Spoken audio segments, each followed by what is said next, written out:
किरात राई अन्तर्राष्ट्रिय समन्वय समितिद्वारा 16 बुधे काठमाडौँ यलखुम घोषणापत्र पारित गरिएको छ।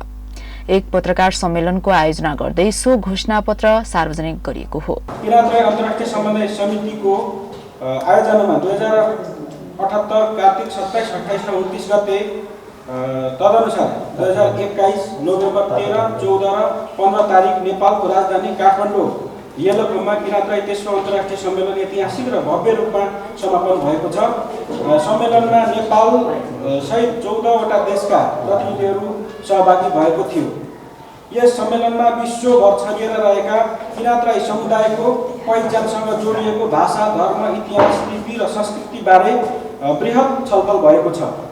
सम्मेलनको खुल्ला र बन्द सत्रमा इतिहास, भूगोल, संस्कृति र सभ्यताको आधारमा 1 नम्बर प्रदेशको नाम किरात प्रदेश राख्न प्रदेशवासीको माग भइरहेको सन्दर्भमा थप छलफल गर्दै किरात प्रदेश नामाकरण नगरेसम्म निरन्तर खबरदारी र सङ्घर्ष गर्ने निर्णय भएको छ। समितिले किरात राई जातिको तेस्रो अन्तर्राष्ट्रिय सम्मेलन कार्तिक 27 गते सम्पन्न गरिएको थियो।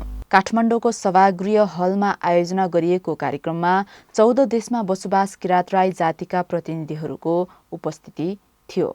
सम्मेलनमा इतिहास, भूगोल, संस्कृति र सभ्यताको आधारमा 1 नम्बर प्रदेशको नाम किरात प्रदेश राख्नुपर्ने माग गरिएको छ। यस विषयमा निरन्तर खबरदारी र संघर्ष गर्ने निर्णय गरेको किरात राई यायोखाका अध्यक्ष दिवस राईले पत्रकार सम्मेलनमा बताउनुभयो। 16 बुधे घोषणापत्रमा किरात प्रदेश नामकरण जननायक रामप्रसाद राईलाई राष्ट्रिय विभूति घोषणा गर्न संघीय सरकारलाई माग र किरातीहरूको महान चाड उभौली उदौलीमा कम्तीमा पनि 5 दिन बिदा नेपाल सरकारले दिनुपर्ने लगायतका विषयहरू समावेश गरिएको छ।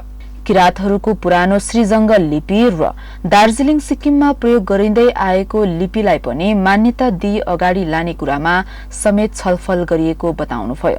किरात लिपि नेपालको सबैभन्दा प्राचीन लिपि हो र प्राचीन लिपिहरूमा गनिन्छ र त्यसमा पनि अहिलेको राष्ट्रिय सङ्ग्रहालय पुरातत्व विभागको अभिलेखालयमा पनि प्राचीन 10 वटा प्राचीन लिपिहरूमध्ये किरात लिपि तेस्रो नम्बरमा छ। भनेको ब्राह्मी लिपि, लिच्छवी लिपिपछि किरात लिपि त्यहाँ चाहिँ नेपालको अहिले चाहिँ राष्ट्रिय अभिलेखालयमा पुरातत्व विभागमा चाहिँ त्यो छ। यति पुरानो प्राचीन हाम्रो लिपि चाहिँ हामीले प्रयोग गर्न सकिरहेको छैनौँ। त्यो गर्नु नसक्नुको कारण केही हामीले संस्थागत निर्णय गर्न सकिरहेको थिएनौँ। त्यहाँ केही अलमलहरू भएको थियो। लिपि अलिकति अपूर्णताहरू पनि थिए र भाषिक हिसाबले नेपालमा राईहरूकै 26 वटा भाषा समूह छौँ भने किरातीहरू पनि अन्य सबै राई, लिम्बू, याखा, सुनवार, सुरेल, जिरेल, हायु, थामी सबै गर्दाखेरि हाम्रो 10 भन्दा बढी किराती समूहहरू छौँ अहिले।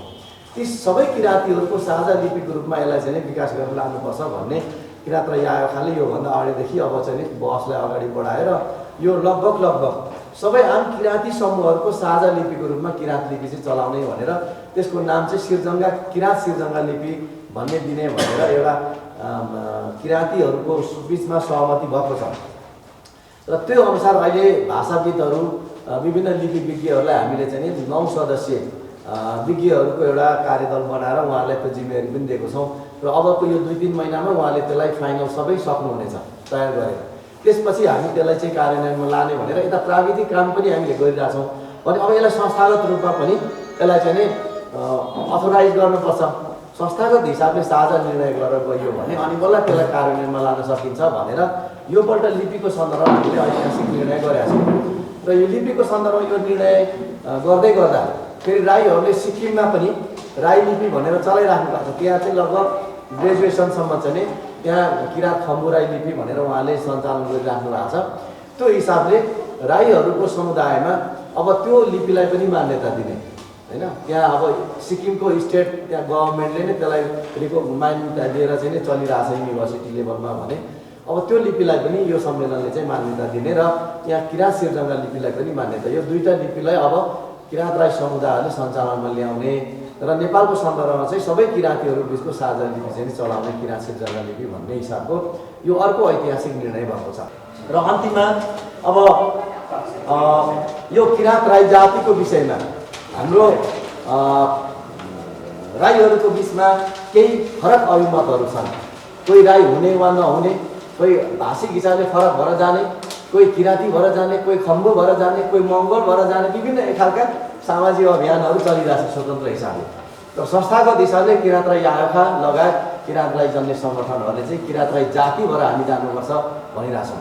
यो सन्दर्भमा अब कतिले सूचीकरणको नाममा होस् वा अरू पहिचानको नाममा होस् राई नलेखेर अब अरू आफ्नो आफ्नो ढङ्गले जाने भन्ने जुन खालका कुराहरू आइरहेछ, यसरी नगरौँ है भन्ने आह्वान गरेका छ। यो अन्तर्राष्ट्रिय सम्मेलनले हामी सबै एक ठाउँमा एकताबद्ध भएर राई जातिको साझा अभियानमा हामी एकजुट हौँ, किराँत राई भएर एकजुट भएर अगाडि बढौँ र त्यसका लागि सहमति सहकारीसहित हामी एक ठाउँमा बसेर अगाडि बढ्नुपर्छ भन्ने यो तेस्रो अन्तर्राष्ट्रिय सम्मेलनले मूल सन्देश जारी गरेको छ।